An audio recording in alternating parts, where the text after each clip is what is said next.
Indonesia dan Amerika Serikat sepakat memperkuat kemitraan strategis di berbagai bidang, termasuk diantaranya di bidang ekonomi, terutama perdagangan dan investasi.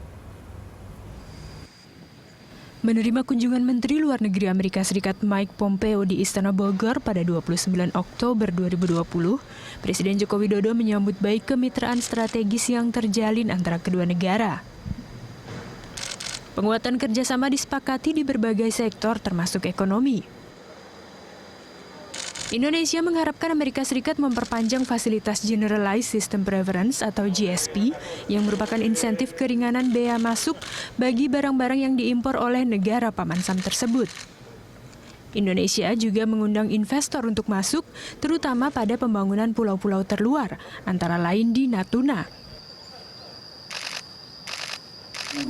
Presiden menekankan bahwa Indonesia ingin melihat kerjasama ekonomi kedua negara meningkat di masa yang akan datang, termasuk tentunya harapan terhadap perpanjangan GSP facilities kepada Indonesia.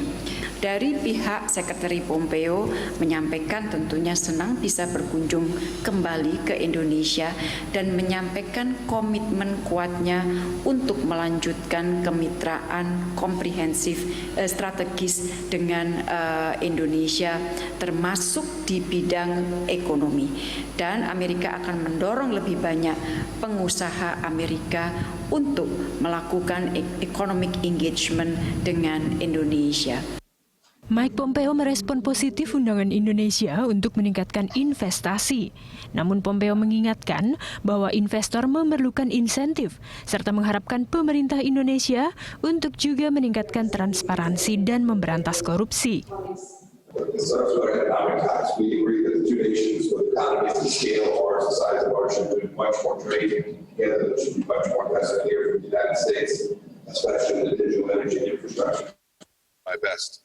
To help deliver that. A few weeks back now, the head of our Development Finance Corporation was in conversations too. We are poised to use that American tool to promote private sector investment that can support President Widodo's plans to spend $327 billion on more than 250 infrastructure projects. But as I say, in most every country looking to create wealth for its people, the private sector needs the right incentives before it can jump in.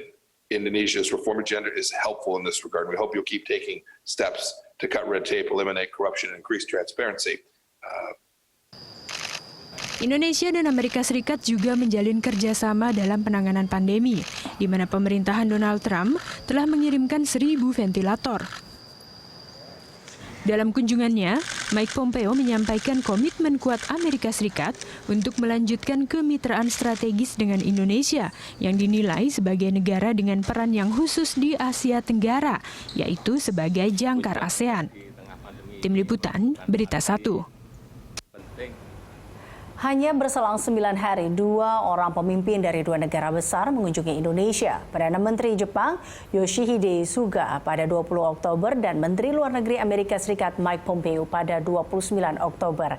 Janji Pompeo untuk mengajak pelaku usaha Amerika Serikat meningkatkan hubungan bisnis serta komitmen meningkatkan investasi menjadi angin segar penguatan kemitraan kedua negara. Apalagi Amerika Serikat berhasil menunjukkan pemulihan ekonomi yang cukup signifikan di mana setelah pertumbuhannya terkoreksi 31,4% di kuartal 2. Berhasil dibalikan dengan rebound tumbuh 33,1% di kuartal 3. Lalu apa follow-up-nya untuk mengoptimalkan momentum penguatan kerjasama ini? Kita akan membahasnya bersama dengan anggota Dewan Pertimbangan Presiden Putri Kuswisnuwardani dan juga Wakil Ketua Umum BPP HIPMI Angga Wira serta peneliti Departemen Ekonomi Center for Strategic and International Studies atau CSIS, ada Fajar Hirawan. Terima kasih Ibu Putri, Mas Angga dan juga Mas Fajar telah bergabung bersama kami dalam Hot Ekonomi. Ini kalau kita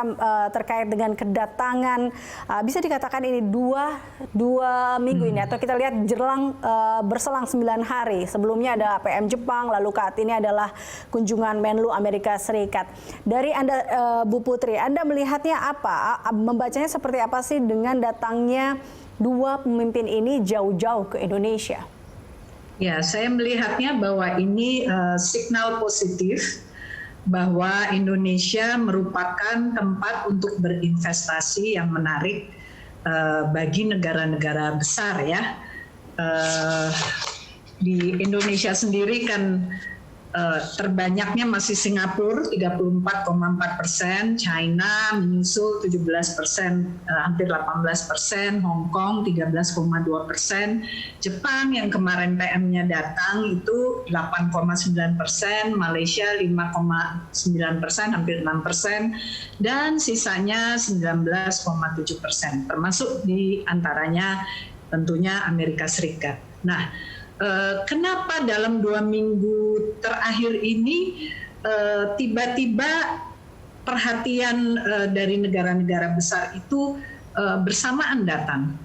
Saya melihatnya bahwa dengan keseriusan pemerintahan Bapak Joko Widodo ya di dalam mendorong iklim investasi atau ekosistem daripada dunia usaha ini mendapat perhatian atau respons yang positif dengan Undang-Undang Cipta Kerja.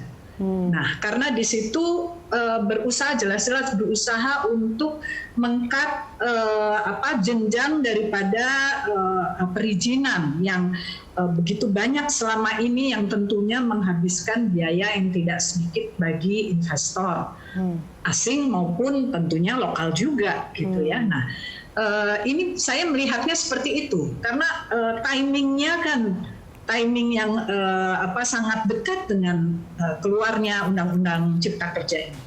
Oke, baik. Itu jadi bisa dikatakan menjadi salah satu respon juga dari dua negara itu. Oke, kalau Anda, Mas Fajar, menilainya seperti apa? Apa maksud dari kedatangan dua negara ini? Dan terakhir adalah Menlu Amerika Serikat. Apakah ini bisa dikatakan PDKT di sini kepada Indonesia atau mungkin ini ada hal lain di balik itu, Mas Fajar?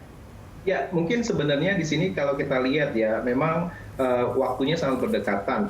Kita tahu bahwa Jepang dan Amerika Serikat adalah salah satu mitra ekonomi Indonesia yang paling potensial dan sangat signifikan dari sisi investasi maupun perdagangan.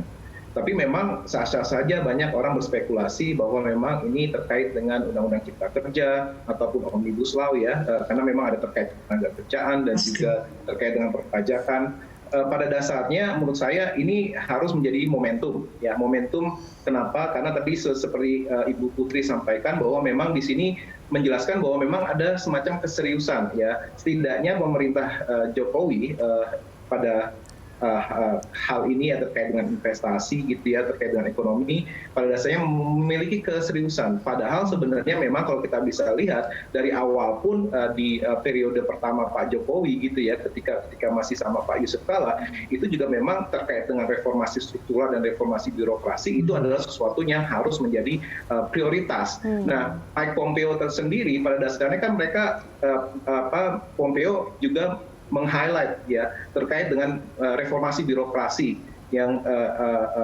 progres reformasi birokrasi di Indonesia. Jadi menurut saya memang ada keterkaitan gitu ya, dan mungkin memang kalau misalnya kita bicara Amerika Serikat sendiri, kalau kita bisa lihat tadi Ibu Putri juga sudah sampaikan dari sisi investasi mungkin top 10 gitu ya, Amerika Serikat ada di sana yang punya realisasi investasi ini. Tapi jangan salah, kalau kita melihat perdagangan itu justru malah lebih sangat signifikan lagi setelah China, dan kita selalu mengalami trade surplus. Maka dari itu tadi disampaikan di awal terkait dengan GSP itu sangat penting saya. Oke, nah kalau dari GSP ini Anda sendiri melihatnya peluangnya seperti apa? Tapi sebelum situ saya ingin tanggapan dari Mas Angga dulu nih. Mas Angga, Anda sendiri dari sisi bisa dilihat bahwa dari sisi inilah pelaku usaha, Anda melihat kedatangan para pemimpin ini terutama Mike Pompeo seperti apa nih Mas Fajar? Mas Angga? Ya Mbak, jadi kalau pandangan kami melihat Indonesia memang kan selama ini punya posisi yang sangat strategis ya, dan memang posisi yang sangat strategis itu sebenarnya harus dimanfaatkan secara maksimal dalam konteks membangun komunikasi dan membangun bargaining gitu dengan negara-negara mitra.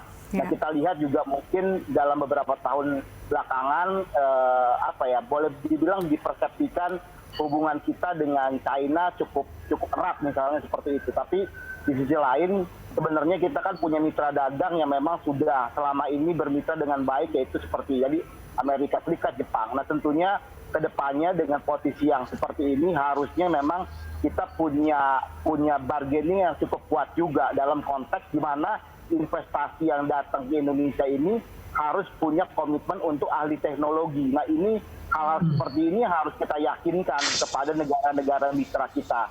Karena jangan sampai investasi yang masuk ini dalam konteks hot money saja, tapi tidak dalam konteks bagaimana membuka lapangan pekerjaan dan transfer teknologi. Nah ini sebenarnya ke depan kan kita cukup strategis ya dalam konteks misalnya dalam energi baterai misalnya kita punya cadangan yang cukup luar biasa. Nah hal-hal seperti ini harusnya bisa kita gocek ya dengan baik. Ini Mbak Putri harus bicara dengan baik dengan Pak Jokowi bahwa kita jangan sampai flat-flat saja, tapi ini momentum bagaimana kita bisa membangun komunikasi yang lebih egaliter dengan para mitra kerja kita ke depan. Saya rasa itu poinnya Mbak dari kita. Oke, Mas Angga, tapi tadi ya Anda katakan bagaimana kita memanfaatkan terkait dengan kemitraan ini atau kerjasama ini. Nah ini Anda sendiri sejauh ini melihat bahwa kerjasama tadi antara baik itu Amerika dan juga Indonesia, apakah sudah terjalin dengan baik, sudah optimalkah menurut Anda? Ya makanya ini kan harus kita evaluasi ya beberapa hal terkait beberapa investasi yang masuk ke Indonesia gitu kan. Nah momentum seperti ini misalnya kita lihat kemarin ada investasi besar juga soal penggunaan data misalnya. Ini kan hal-hal seperti ini juga cukup baik, tapi lebih harus didetailkan bagaimana soal transfer knowledge ini saya rasa kedepannya cukup penting karena bagaimana kita bisa memberikan suatu nilai tambah terhadap produk-produk yang kita develop di dalam negeri ini harus menjadi perhatian khusus juga ke depan karena bicara nilai tambah ini kan bicara kepada tenaga kerja gitu. Kalau kita investasinya hanya berupa hot money saja, saya rasa ini yang akan menyebabkan hanya dimanfaatkan market kita secara sepihak saja. Saya rasa gitu, Mbak. Oke, beralih ke Bu Putri. Bu Putri tadi ya, tadi sempat kita katakan terkait atau menjelaskan terkait dengan GPS facility. Ini juga, GSP facility. Ini yang memang diharapkan bahwa dengan kedatangan Pompeo kemarin, ini mampu untuk paling tidak memperpanjang seperti itu yang dikatakan oleh Ibu Retno. Anda sendiri melihat bahwa seberapa besarkah ini pertemuan ini mampu untuk memperpanjang hal itu? Saya melihatnya tadi seperti Mas Angga tadi sampaikan bahwa ini momentum untuk Indonesia, kesempatan karena memang dilirik sebagai tempat yang sangat menarik untuk investasi dan kawasannya juga sekarang arah daripada investasi itu menuju daerah Indo-Pasifik ini. Jadi nah, disinilah tinggal bagaimana kita menegosiasikan dengan calon-calon investor atau calon-calon negara yang ingin berinvestasi itu dengan baik dan benar. Nah, kalau saya lihat peta jalan dari katakan BKPM, itu sudah mengakomodir apa yang tadi katakan agak disoroti oleh Mas Angga, yaitu bagaimana kita punya rencana untuk mentransfer teknologikan industri-industri katakan yang berteknologi tinggi dan lain sebagainya, karena ada area-area yang memang diwajibkan atau diharuskan bekerja sama dengan pihak lokal, begitu juga dengan UMKM dan sektor-sektor yang menjadi konsentrasi daripada investasi yang ditawarkan juga yang merupakan kepentingan dan mempunyai nilai tambah dalam jangka panjang bagi perkembangan industri di Indonesia sendiri. Jadi tidak semua dibuka dan rata ditawarkan begitu saja, tapi memang telah dilakukan pemilihan sektor. Ya, saya melihat seperti itu. Jadi kalau itu diterapkan dan kita memang berpaku benar-benar berpegang pada itu, saya harap kesempatan ini adalah kesempatan untuk melakukan lompatan bagi sektor usaha di Indonesia, khususnya industri kita.